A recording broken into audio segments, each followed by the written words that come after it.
In the spring of 1980, a new kart track was opened in West Germany. Its name, kartbahn, kerpen, Mannheim.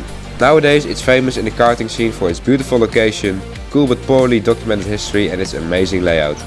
Let's quickly go over the history of this awesome track.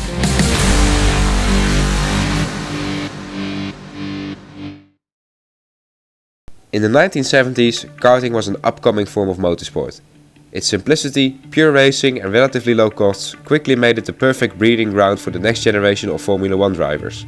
In 1979, construction began on a brand new karting track in the West German province of North Rhine-Westphalia. The track was finished in the spring of 1980 and this is what it looked like. Now, just like these photos, the history of this track is really poorly documented. Only major events have been recorded on their own website, so I use that info as my baseline. At some point in the 1980s, Schumacher's dad got involved with the business at the track.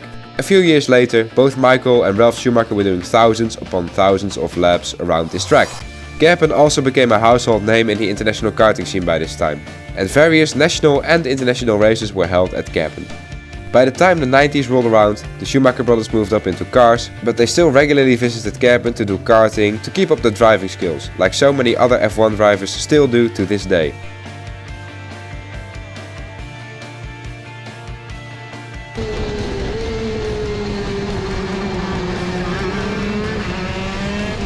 This is the golden age of Kerpen. The infamous extreme curbs were added, the paddock got modernized and the track exploded in terms of popularity. When the 2000s came around, another young talent by the name of Sebastian Vettel was a frequent visitor of this amazing circuit. This period also saw the slow decline in Kerpen's popularity. In 2001 the track hosted its last World Championship race, in which Schumacher famously took part. Crashed out, but still managed to finish P3 in the final. Some other big names from that race include Nico Rosberg, Vitantonio Liuzzi, Guido Bentegaard and even Lewis Hamilton. After that the track slowly faded into obscurity. They mainly only hosted club and national championships with the odd European race here and there. There was however one surge of popularity in 2005 when the track was modified to be able to be ran in both directions. Then in 2011 Michael Schumacher took part in yet another race at Kerpen. This time in the KZ2 class in the Dutch NAB Championship. It was also around this time when rumors started going around that the track was going to be demolished because there was lignite directly below the surface. 2 years after Schumacher's skiing incident, the decision was made to lower almost all of the track's curbs. These things were so ridiculously large that you could easily wreck a brand new kart in a day if you weren't careful. Apparently the complaints had been going on for a long time, but Michael himself personally intervened every time to never make changes. But since he was now in his coma, he couldn't interfere this time. Also, in 2015, the best and most awesome YouTuber ever named Red Actions made his official karting debut at this track. He's a super duper, extremely good, totally not sarcastic YouTuber and you should totally subscribe to his YouTube channel. Then, in 2018, a deal was made. The land on which the track was situated was sold to the German energy company, and the track was set to close at the end of 2020. A year later, that Red Actions dude got his first podium in the Dutch Championship held at Kerpen. A good way to end the history of this legendary track.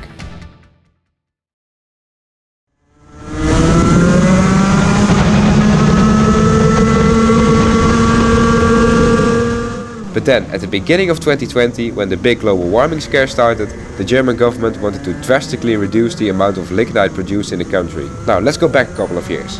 Before the energy company bought the track, it was owned by two entities, Ralf Schumacher for 66% and Kart Club Kerpen for 33%.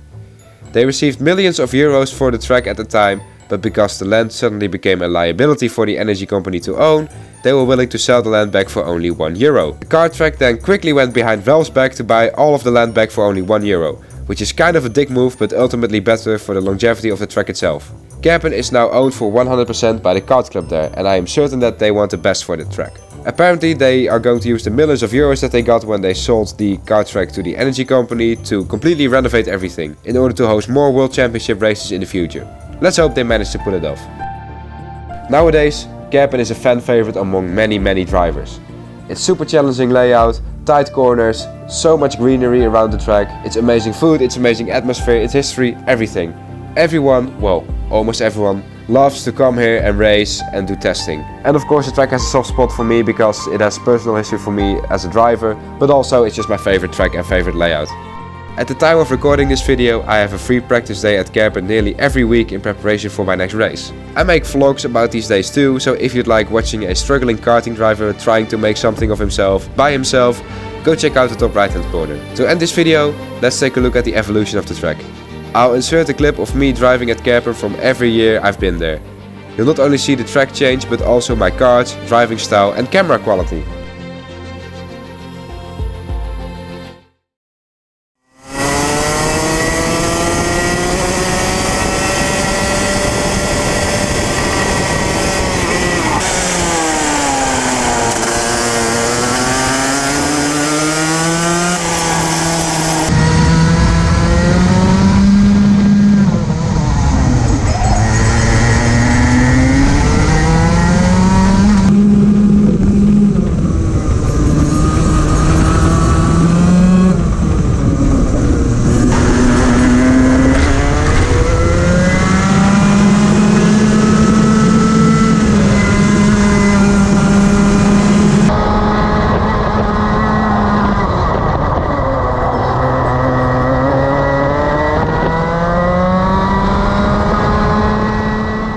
If you enjoyed that, then please consider hitting the like and subscribe buttons.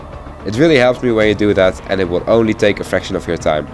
Whilst you're at it, why don't you take a look at some of my other content which is on screen right now. Anyways guys, that was it for this video, and I'll see you all next time. Peace.